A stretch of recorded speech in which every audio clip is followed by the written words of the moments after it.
Hey guys, how's it going? It's Al. Welcome to the Week 12 Saturday video, which is usually 5 under 5, but because of the Thanksgiving break, because of the truncated week, we're going to do top stacks today on Saturday because the games kick off, 10-game slate on Sunday, and I've got to get you guys updated, so thank you for being here. Let's go over the 5 stacks that I think are really strong for this weekend.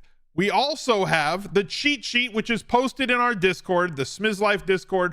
Go to smizzle.tv/Discord if you want to get there. There is an option to become a server subscriber once you get in. No linking, no any problems that people have had trying to get their Discord linked to YouTube or Twitch or anywhere else. You can sub directly in the Discord. It's like the 4th button down in the menu under the site banner. If you wanted to become a channel member here on YouTube, that's fine too. You get all the same permissions as a Discord sub or a Twitch sub.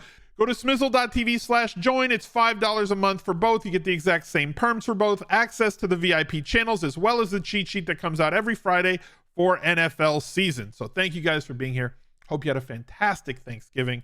Looking forward to this slate tomorrow. Drop a like on the video, subscribe to the channel. It helps a ton, more than you could possibly know. And when you do that and ring the notifications bell, it helps the channel even more. Neither of those cost you any money. Please do the thing, click the things, leave a reply. Let me know how your Thanksgiving went, and let's go. He's a legend.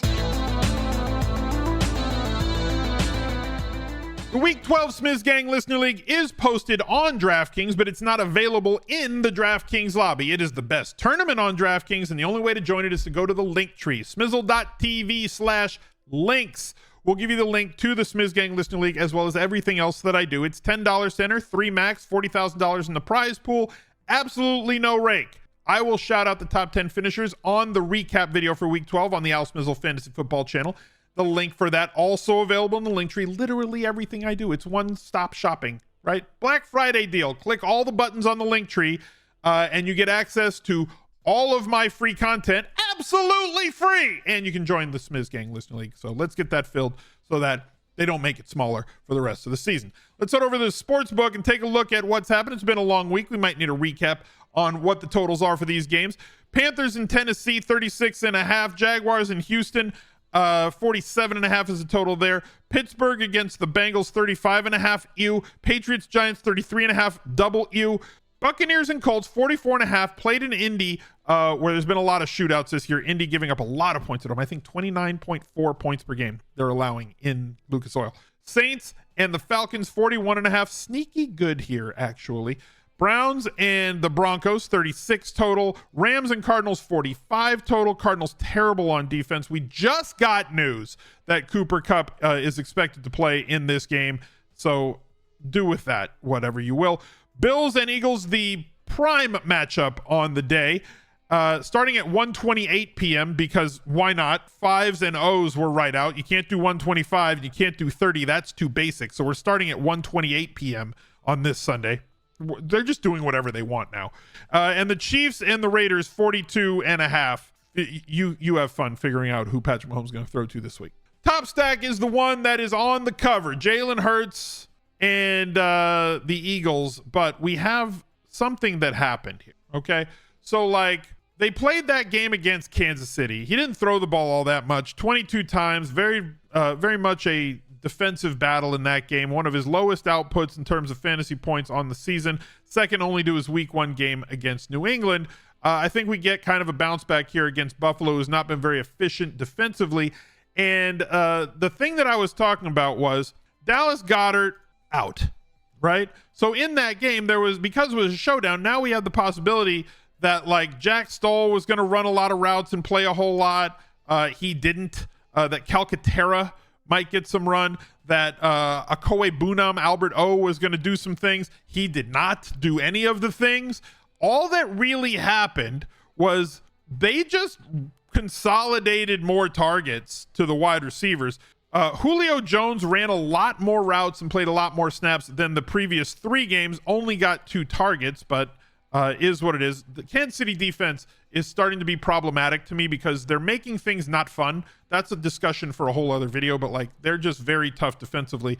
And they allowed 1 deep ball to Devontae Smith, but absolutely stifled A.J. Brown. The only guy that's gotten off on the shadow coverage from Kansas City's top cornerback this year has been Josh Palmer. Everybody else has gotten completely stuffed. So Josh Palmer confirmed best alpha receiver in the league, apparently.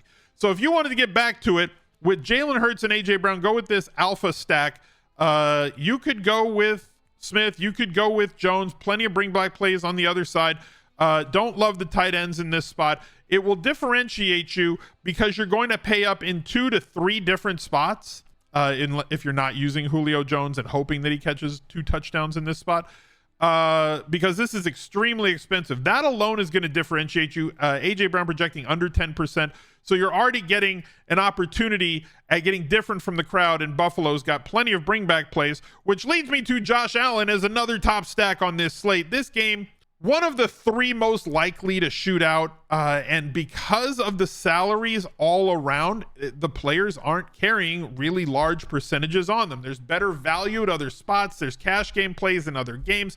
And people are very hesitant to stack Hurts, and Josh Allen hasn't really had big games this year. He's had the last few years 6 to 7 30+ games per season. This year he's had 3. So either you could say, well, the offense has totally changed from what it was when Dayball was running it. They fired the offensive coordinator, Dorsey, and they've gone with everybody else. So like it's kind of a situation where maybe we get a bounce back. He did have that 81-yard touchdown to Shakir last week, but the prices on every receiver not named Steph Diggs, who would be the primary guy, he's a stud. 2 bad games in a row. Price has come down a little bit. People are not thrilled to play him. He is a low percentage owned projectable play for this weekend, coming off of a game where he faced 2 of the top cornerbacks in the league in Sauce and Surtain, and now he gets Buffalo, who has struggled against opposing offense, against Philadelphia, who has struggled at stopping wide receivers downfield. They just have not done well on the outside so far this year. Gabe Davis, deep threat, no targets last week against the Jets. We saw Khalil Shakir break off that 81-yard touchdown. Mindfully play him, please. Obviously, since Knox went out, they're playing more 3 wide. They're getting more opportunities for their guys.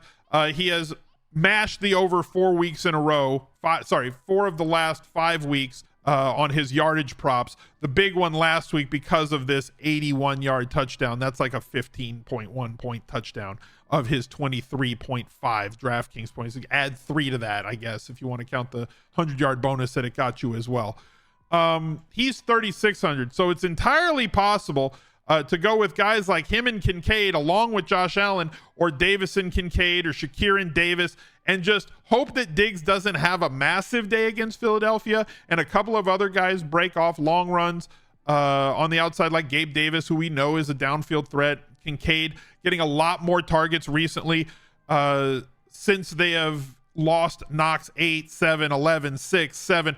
Great fantasy points from him at the tight end position, one that is easy to differentiate, allowing you to play guys on the other side that are more expensive as bring back plays, or DeAndre Swift at running back. So plenty of options to surround Josh Allen in the highest totaled, biggest profile game of the day. And because it's the later kickoff, and I think we have 4 late games on this slate, 1, 2, 3, 4, you can easily play the late swap game if early chalk misses. If you have hits early, it gives you that flexibility in the 105 or now it's 125, not 128. What the hell are we doing? Anyway, it gives you that late swap ability if you hit or missed with your early stuff to get a little bit more different, or to pivot onto other chalkier, happier, safer plays, however you want to build that lineup. It just gives you flexibility. Let's head over to Underdog Fantasy.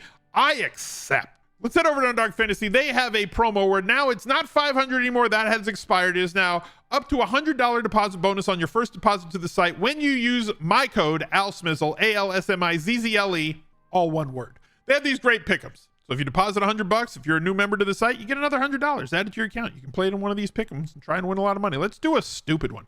Let's go with like a big 5X. Josh Allen over 260 passing yards. Steph Diggs over 74.5 rushing or plus receiving yards. Kincaid over 45. Give me Jalen Hurts rushing or receiving a touchdown. And Khalil Shakir over 29.5. All hires because I'm an idiot. Lowers are sharper, but I like to have fun. So we're going to play this 100 to win 2,000. We'll get that confirmed. Easy peasy. Hopefully we win. Head over to Underdog and give them your business today. Our next stack is going to be Trevor Lawrence with his fantastic hair. He finally had us a tournament winning day after not having any games over 20.7 DraftKings points on the season. He hauled off and put up a 32.18 fantasy point game with 2 rushing touchdowns, 262 yards passing. Now squares off against Houston. High total in this game. Gotta love dome games. I understand this divisional matchup. I understand all that stuff, but Houston has been involved with and on both sides, they are a push-pull team. So, like, they have trouble stopping opposing offenses, and other offenses have problems stopping this C.J. Stroud-led team on Houston. And in that dome, now you have an opportunity for maybe another 25-plus to 30-plus point Trevor Lawrence day. How is that going to look if it happens? Because we saw Calvin Ridley get unlocked last week. He is now priced once again above Christian Kirk. I think that Christian Kirk is still a fantastic value at 5,700 again this week. The return of Zay Jones and his end zone targets, the connection that he has and trust that he has from Trevor Lawrence when they get to the most impactful part in the field is only 3,900, giving you a value option. And Evan Ingram still languishing, waiting for red zone and end zone usage, has not gotten it. I think that there's going to probably be a game where he catches 2 touchdowns before the end of the season. Whether or not that's going to be this week, I don't know. And as always, plenty of bring back plays on Houston's side. Tank Dell probably being the most popular of them. But Nico Collins, we've seen Singletary have 2 great weeks in a row. Now the return of Pierce, whether that's going to be a thing or not. If you did not want to play Ingram and wanted to go to Dalton Schultz, he's been fine as well. And monitor Noah Brown with his injury that he sustained a couple weeks ago. Obviously, also, where'd he go? At 4K, where's Bobby Trees? Yeah, Bobby Trees in the game, 8 targets without Noah Brown in there. So plenty of bring back options on the other side. Our next stack, Gardner Minshew. The Colts at home have given up 29.4 fantasy points, and they're good enough offensively and have enough of a consolidation of route runners that if you wanted to fade the Jonathan Taylor chalk, because he is projecting by far to be the number 1 running back on this slate. If you're playing small field, like 100-man games, and you wanted to go with Minshew and Taylor to eat a little bit of that chalk, but wrap it around it with Minshew, Taylor, and and one of his pass catchers, or go with a full onslaught with Taylor and a Minshew double stack, like I get that. More than enough plays on the other side to bring it back with. As I said, I think that I prefer this, especially in large field. I prefer this as a pivot off of Taylor chalk against the pass funnel that has been the Tampa Bay Buccaneers all season long. Like, they have not allowed a lot to opposing running backs. They are very stingy to opposing running backs. So if you wanted to get off of that in large field tournaments and go with somebody like Michael Pittman, who has double-digit targets in 3 of the last 5 games, 8 catches in the last 3, 8 or more in 3 of the last 4, with touchdowns in only 2 of those spots. Again, this is a space where Tampa Bay allows an awful lot of caught passes. They had a bye week last week, giving Josh Downs more of an opportunity to get healthier with the knee injury that he's been struggling with. This is something he struggled with all along. As long as it's not structural, we're fine with it at 4,800. Monitor that as the weekend goes. Alec Pierce not really doing all that much. As I said, this is a very consolidated pass catching group. We've seen Isaiah McKenzie run some more routes and play some more snaps in the absence of Downs, as he has missed snaps with those injuries. And Kylen Granson, the tight ends are 2,600 and down if you wanted to try and guess which one might have a big game, whether it's Mo Alley, Ogletree, Kylen Granson at 2,600. There's plenty of value options. And on the other side, as we mentioned, are the Tampa Bay Buccaneers, who enter as our puke stack on the week. And it ain't that pukey, considering that Indianapolis has been a very, very, very fast track. We're not betting on a 35-40 point game from Baker Mayfield. However, you're leveraging off of, but could include, Rachaad White. 7 targets, 6 targets. He gets enough targets that if you wanted to tell that story that he's going to be involved in a Baker Mayfield stack that gets there, that's fine. Evans priced up at 7,400, double-digit targets the last 2 games. Godwin, we've seen him have big games before. 17 points, 12, 22 in week 4 against New Orleans. New Orleans always the team that we fade Mike Evans against. He's just fine. Trey Palmer at 3,100, one of the top value plays on the slate overall. 6 targets, 4 targets, 20 the last 4 games, 5 targets, more than enough per game. From a $3,100 player who's got downfield possibilities against a defense as vulnerable as the Indianapolis Colts, and Cade Otton at 3,200, more than enough volume for him at tight end to either be fine or possibly differentiate. We've seen 20-point games from him in the past. Let's head over to the solver. If you guys do not have an account, go to smizzle.tv/solver. I try to make it very simple for you guys with the smizzle.tv links to get you where you've got to go. They have a fantastic lineup builder powered by the Establish the Run projections, as well as their great Sims product. I run about 300 lineups for the shows that we do.